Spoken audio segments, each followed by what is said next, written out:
Max Verstappen is at the center of a season that already feels unstable because Formula One built 2026 to look smarter, faster, and more controlled, yet the grid is starting to fear the exact opposite. Ferrari, Red Bull, McLaren, Mercedes, Aston Martin, Williams, Alpine, Haas, RB, Kick Sauber, and Cadillac rarely agree on anything. Now they are all circling the same problem, a key part supplied to every team that may be making these cars harder to trust. China made that fear impossible to ignore.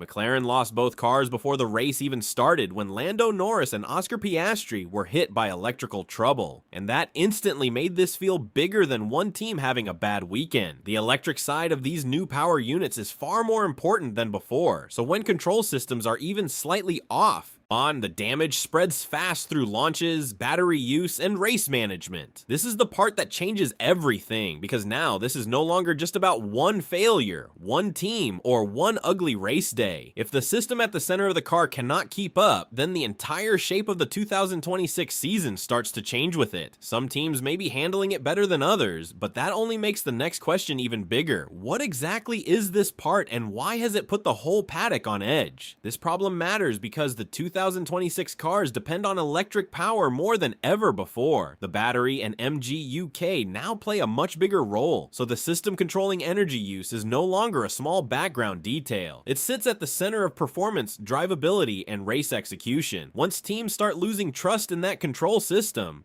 the issue stops looking minor and starts looking like a threat to the whole rule set. The bigger problem is that no team can escape it on its own. This is a standard part, so Ferrari cannot build its own answer, Red Bull cannot design around it freely, and McLaren cannot fix the core issue by itself. Every team is forced to work with the same piece while managing far more demanding power unit rules. That means one weak point can affect the whole grid in different ways, and that is why this story is growing so fast. A bad car hurts one team, a bad strategy hurts one weekend, but a weak central system can shape an entire season. Some teams may be surviving it better than others, and that is exactly where the next layer of this story begins. Australia raised concern, but China made the whole paddock pay attention.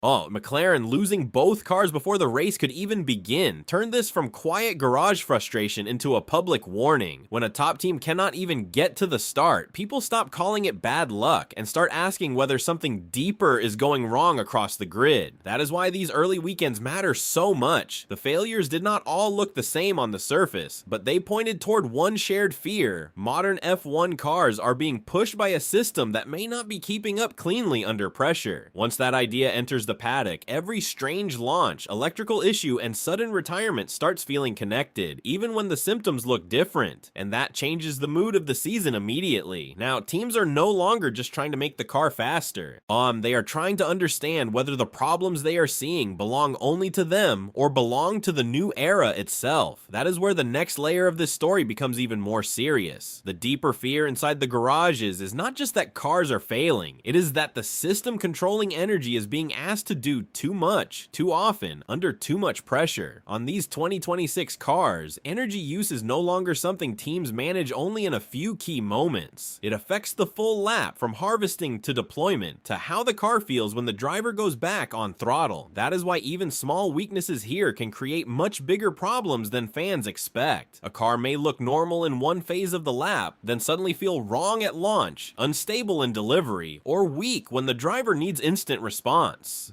The issue is not always dramatic on the surface, but inside the garage, it can touch everything from battery behavior to overall confidence in the power unit, and that is where the story becomes even more dangerous for the FIA. Once engineers start feeling that the problem is built into the control side of the car, not just into team setup or one isolated fault, the concern stops being temporary. The next question is even bigger. If everyone is seeing the same weakness, why are some teams still handling it better than others? The most unusual part of this story is not that teams are unhappy, it is that they are unhappy for different reasons while still pointing at the same pressure point. Ferrari sees a system that may be distorting the competitive picture. Red Bull sees a technical limit that can hurt performance when margins are already brutal. McLaren sees how quickly one electrical issue can destroy an entire weekend before it even starts. Then you look across the rest of the grid and the tension gets even sharper. Aston Martin, Williams, Alpine, Haas, RB, Kick Sauber, and Cadillac may not all suffer in the same way, but they all have to live inside the same framework. Some want a fix because they feel exposed. Some want answers because they do not fully trust what is happening underneath them. Some are simply trying to avoid being trapped by a weakness they did not create. That is why this has become more than a technical complaint. It is now a political problem inside a championship where every team has its own interest, its own alliance, and its own reason to push or stay quiet. And once those interests start colliding, the next part of the story becomes the most important of all: why Mercedes changes everything. Mercedes sits right in the middle of this story because success changes how every problem gets judged. When one team looks more comfortable than the rest under the same rules, the whole debate shifts. Now it is no longer just about whether the system has a weakness. It becomes about who is handling that weakness best and whether anyone benefiting from that edge has any reason to support change. That is what makes this so sensitive. George Russell and Kimi Antonelli give Mercedes strong results, and strong results always make reform harder. If rivals are struggling while Mercedes keeps collecting points, any move to fix the issue will instantly look political. One side will call it necessary. The other will see it as changing the game after the season has already started. So Mercedes becomes the team that makes this fight far more complicated than a simple technical dispute. If they stay comfortable, pressure builds on everyone else. If they support adjustments, the whole balance of the championship could shift. And that leads directly into the next layer of the story, the flaw this whole debate is exposing in the system itself.